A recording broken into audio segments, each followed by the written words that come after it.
I love my job. It allows me to be very creative, make my own hours.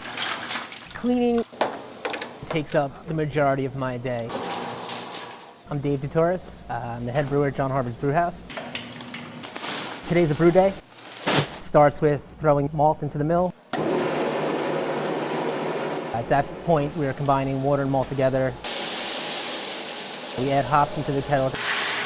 Making the beer takes a day. Fermentation takes about 7 to 10 days. The beer matures, it develops flavors, everything kind of comes together. A lot of people ask me, how did you become a brewer? The interview pretty much consisted of, do you mind getting dirty and working hard? From that point on, I've been loving what I do. We can get as creative as we want. We have Hoppopotamus, it's an Imperial IPA, Unlucky IPA that was brewed on Friday the 13th, Pinstripe Porter, give the Yankees a nod. You can use smoke. I've seen people use jalapenos, flowers, the Christmas tree. Anything that's going to give off some sort of flavor, you can throw it in. I'll be doing a fruit beer later this spring. I'm going to try to get all locally grown fruit. Most places you go, you have your same basic, 6 beers on tap. Our crowd base is willing to try new things all the time. We're constantly trying to put out new and different styles just for them. I make a lot of beer, people get happy. It's a great job.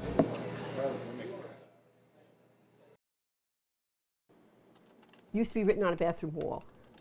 He now goes out in cyberspace. It's out there forever. They're called cyberbullies, and they're everywhere, hiding behind their computers, oftentimes faceless. No one knows it more than 16-year-old Ashley. She joined the social networking website Formspring.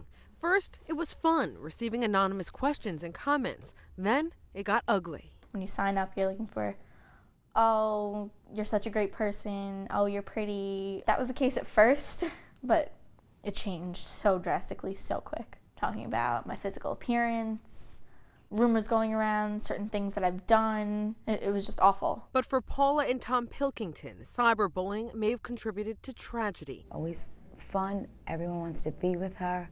She's an athlete, superstar on the soccer field. Their 17-year-old daughter, Alexis, took her own life. The Pilkingtons say she was in counseling for what they call typical teenage problems. But she also had a Formspring account, and her parents wonder if that was what pushed her over the edge. Since we don't have an answer, is it possible that her interaction on the internet was one of the straws on the camel's back? It's absolutely possible. Cyberbullying expert Ronnie Benson says some schools are attempting to handle the problem, mostly by educating students about the dangers of cyberbullying, but it hasn't been enough. It's a real social phenomenon that nobody really knows how to deal with. Adding to the dilemma is the question of whether hateful words on the web are criminal harassment or free speech protected by the First Amendment. It's a problem for prosecutors like Ann Donnelly. We're inevitably trying to put that square peg into the round hole. Ashley is fighting cyberbullies the only way she knows how. She deleted her Formspring account. If somebody wants to say something, they can come tell me straight up. They don't need to hide behind the computer. Lily Stolzberg, News 12 Long Island.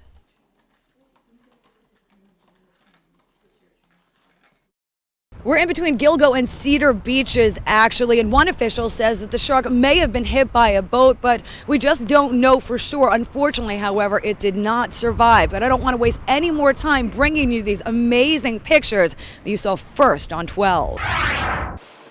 It's long and gray with one giant fin. The very last thing surfers out here at Gilgo State Park expected or wanted to see in the water. We were surfing straight out ahead right here, and we saw the shark probably maybe about 300 feet down the beach, moving around, flopping around, swimming in circles. We've seen fins before, but nothing as big as this thing. Barely clinging to life, the giant shark washed up on shore just before 9 a.m. Within minutes, stunned beachgoers began to gather. I've never seen anything that big up close. We've seen, like I said, a small beluga whale.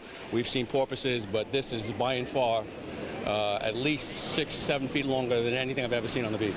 Just get a load of the size of this thing, a 24-foot long, nearly full-grown basking shark. And while people are gathered around and taking pictures with it now, many folks say they would not want to come eye to eye with this thing when it was alive. I'm glad I wasn't going for my morning swim and running into that. It is the second largest species of fish in the world, and their tails are extremely powerful. But experts say the basking shark is basically harmless. Very gentle. They're not aggressive at all, so just plankton feeders. What do you think about this shark? It's cool. It's still unclear exactly what happened to the giant fish, There's a little cut near the gills, but probably hit by a boat. but it's a sight many folks here won't soon forget. I've never seen anything like this before in all the years I've been here. Now, if you're wondering what the largest fish in the world is, we're told it's the whale shark. Riverhead Foundation officials are now going to take this shark down the beach a bit more, where it will be buried. We're at Gilgo State Park. Christine Ensinger, News 12, Long Island. On this day every year, letter carrier Dave Abbey becomes a foot soldier in the war on hunger. It's one day out of our year that we have to maybe work a little harder and pick up the food, but again, the satisfaction is great. For the past 16 years, the U.S. Postal Service has conducted the largest annual food drive on Long Island. The drive collected a record-breaking 1.5 million pounds of food in 2005. Last year, they collected only about half that. And this year, the faltering economy could mean declining donations and increased hunger. We're going to have probably a tough time meeting the goals that we've set to collect the food. Yeah. Probably be a difficult goal to meet.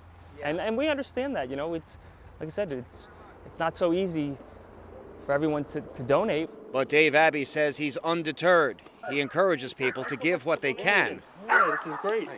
And they love him for it. I think he's great. He's the best guy we have. Yeah. Yeah, we love him. Because so many of those on Long Island who go hungry are children, Dave Abbey says there's a desperate need for this food at this time of year.